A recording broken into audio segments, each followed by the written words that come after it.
I gave her honest advice and she hired someone else. When she called me about selling her home, I genuinely thought this was the start of a long relationship. We connected right away, we laughed, we talked about her plans, her future, what this sale meant for her.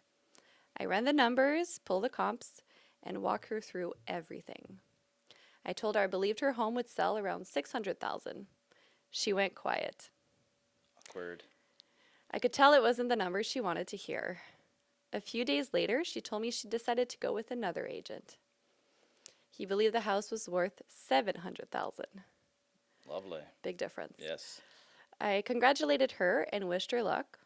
Then I started seeing the listing online.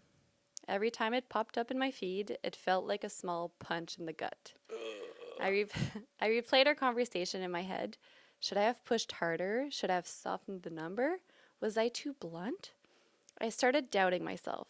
Maybe I had undervalued it. Maybe I lost a client I could have worked with for years because I was wrong.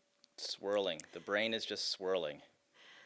Weeks turned into months, and the listing stayed exactly where it was. Same price, same photos, same hope attached to it. I stopped checking eventually.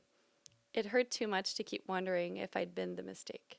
Then, a few weeks after the listing expired, my phone rang and it was her. She apologized. She said, "You were honest with me. I just didn't want to hear it." She asked if I could still help her. I said yes, but my mind was saying, "Hell yeah." Yeah. Let's do this. And in that moment, I realized something I'll carry for the rest of my career. My job isn't to say what someone wants to hear, it's to tell the truth, even if it costs me the deal. Very, very true. Yes. Yeah. Yes. You know, I mean, I've had some of those awkward stares. Yeah. You know You're what? Me too. you're sitting there and you're hitting it off and it's like, "Oh, this is awesome. This is Yeah. going well." Yeah.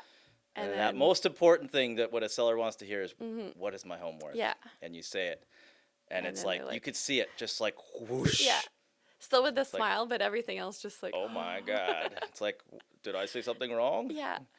And you know, like we have reasons why we say we have We're not analysis, we have backup material. exactly. We're not just guessing the price. I'm like, oh, I think Yeah. this would be this. But that's, you know, you come prepared, you show your client Yeah. here, this is why it's worth that. Exactly. And that's where it usually softens that blow. Hmm.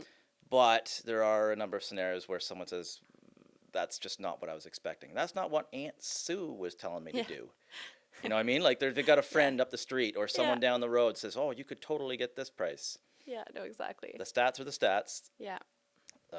The comps are the comps. What's available now? Hmm.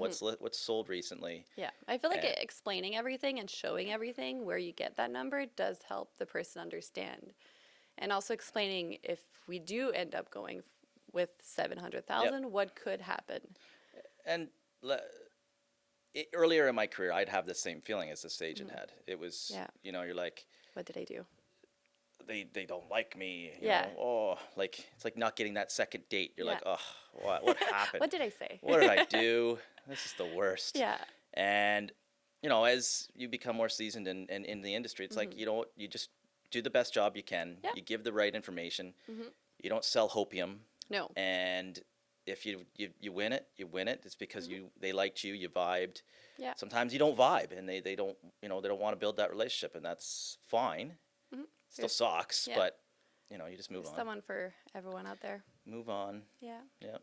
Keep moving on.